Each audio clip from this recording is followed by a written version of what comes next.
Hello everybody, this is Sierra from Sierra T Designs, and today I have for you an autumn card featuring tailor-made for you's Harvest Fair journaling kit. So let's jump right in. So to start, I did cut down my cardstock. I have my black mat as per usual. If you've been with me for a minute, you know that I love to black mat everything.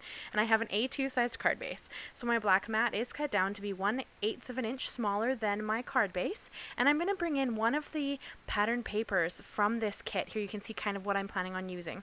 I know this is a bit of a different card for me, so you're going to kind of see a process as I kind of go through how to make this. So I did cut this down to be 1/8 of an inch smaller than what my black mat is, which is the 1/8 inch smaller than my card base. And I kind of just picked and chose what area of this background that I liked the most. I was quite drawn to this background. There are a lot of amazing backgrounds and featured like focals in this kit, but I kind of picked a couple and kind of played with them, and then we'll see where we get to with them. So I did pick this little girl kind of reaching for the apple tree. I thought that that was super adorable, and I love the kind of faded look of this kit. It's really pretty. So I am going to fussy cut that out. And I promise you guys, fussy cutting is pretty easy. At least I think it is. I know some people really don't enjoy it. I don't mind, but that's me. Lots of people don't like it. And here you're going to see I kind of have to go through a few steps to kind of get where I want to get. So this is a video hop. Please check out the description below. I'm going to have a link to the next person in the hop. Also, there is a giveaway in this hop.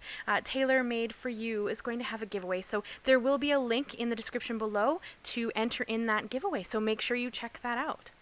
So I am going to fussy cut a bunch of this out. So it took me a few minutes to decide what I exactly wanted from this image, but I got there after a little while. But you have to bear with me because this card is a bit of a trial and error for me. I've never really, I usually don't use background papers, which I don't know why, I just don't. I guess they don't always occur to me. And I rarely use focal images that are papers, which is silly. So this card was a challenge, but I think it turned out pretty amazing. And there you can see just my swatch book. I have a swatch book that I keep all of the swatches of my inks in so that I can kind of go through it. And I was trying really hard to find colors that would match these background papers.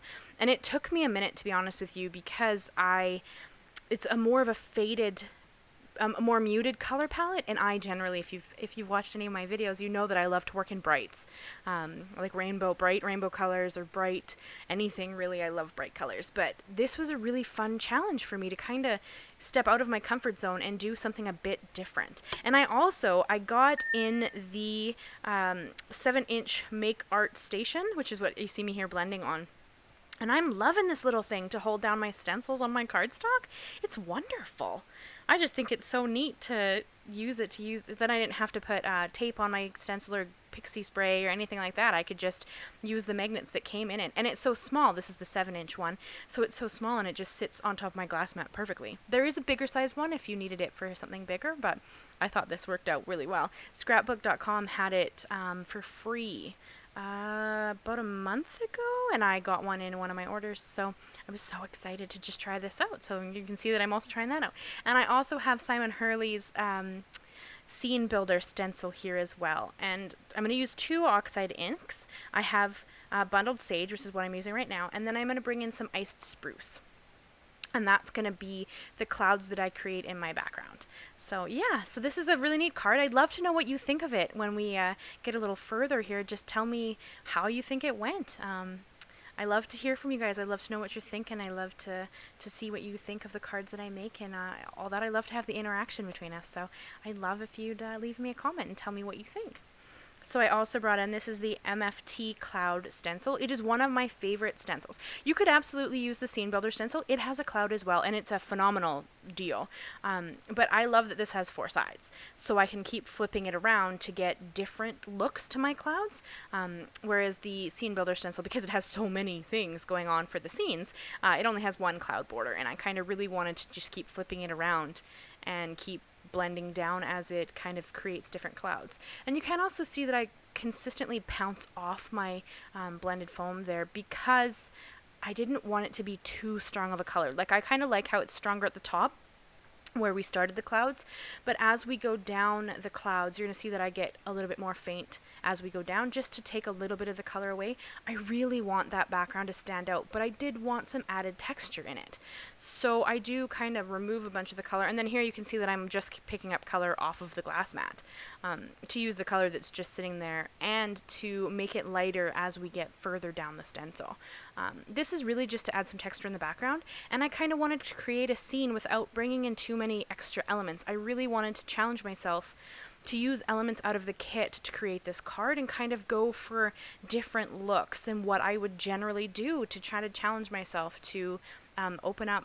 You know, I think I get a little bit stuck in the consistency of using, you know, bright colors or certain images or whatnot, and this was a great kit to really challenge that outlook. So all of the supplies I use will be linked and listed down below if you want to check any of them out. If you have any questions at all, please leave me a comment. I respond to every comment that's left, and I would like to have a conversation with you, so by all means, please message me. So this is that bundled sage again, and this is just a random text stamp I have in my supplies. I don't even think you can get it anymore. It was a Tim Holtz one a while ago, and I just really wanted to add a little bit of texture to the background, just to add a little bit more. And I am also going to splash some of it on and the ice spruce. So I'm not going to introduce any new colors to this. I really wanted it to stay that kind of muted wash, which I think is just, it ends up being stunning in my opinion, in my humble opinion, but I just love how it looks, and I just really wanted to add a little bit of texture to the background. Now I do have to be a bit careful. When I printed this out, I only used, I used some HB paper that is one of my favorite for paper that's just kind of like collage paper. So I didn't really use any heavy duty paper, so you have to be a bit careful about how much water you put on. And then that's the same reason I didn't use a liquid glue to stick it down. This is why I'm using a tape runner, because it's a bit of a thinner paper that I chose to print on. And this is of course all dry by this point. It's a bit of a thinner paper, and I didn't want the glue to try to warp the thinner paper, and I was worried that liquid glue would. Liquid glue is generally my preferred glue of choice, so I did just use tape runner to adhere down everything. And I did fussy cut out these little apples as well. They were also in the kit. They were just on like a recipe paper, but I loved the apples because they kind of went with the tree and the colors were perfect, so I just cut out 2 of the borders and then stuck them down on the bottom corners there. And the little sticker sign that's going to kind of be my sentiment is actually a sticker I got in a Simon Says stamp kit a while ago. I just matted it on a piece of black cardstock and kind of cut it out to be similar to the mat that I have on the back of the card. And that's kind of just what I used for my sentiment. I didn't really want to add too many different things, so... And then I did use some little foam stickers on the back of my girl and her tree. I just wanted to be a little bit raised.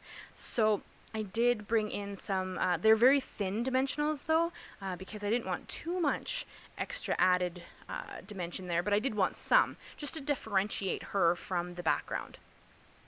So I did add a little bit of liquid glue to the back of my little sign there, and it just says love grows here. And I am going to bring in my T-square ruler just to add a line to kind of make it look like it's a sign that's just kind of hanging in the scene. Otherwise it kind of looks like it's floating there, and that would be a little bit odd, I think. So to kind of ground my sign a bit, I did just add a black line with my pilot pen and then just drew little ribbon bubbles so it kind of looked like it had been tied to the top of the card. And I am going to add some liquid glue to the back of my black mat here, and I'm going to glue that down to my A2 side fold card base. So I prefer liquid glue generally, however sometimes you don't want to use it on thinner cards or papers. I have found personally that it does end up kind of bleeding through the paper, and then it would have picked up some of the ink that I had kind of added in the background, and I really didn't want it to do that. So I am also going to add a couple of sequins. These are the Simon Says stamp, I believe they're the Moonstone sequins, or Moonshine maybe. Everything's linked and listed down below. So yeah, that is the card I have for you guys today. I'm going to hold it up here in 1 second and give you a bit of a closer look, and you can tell me what you think about it. Please make sure you check out the next person in the hop down below. Give them some love, give them a like, give them a comment, and yeah. So if you would like to subscribe, I would love to have you back. Please consider subscribing. I post new videos every Monday, and I post random videos throughout when I join into these fun hops and do some challenging things. So thank you so much, guys. And I cannot wait to see you again. Bye-bye.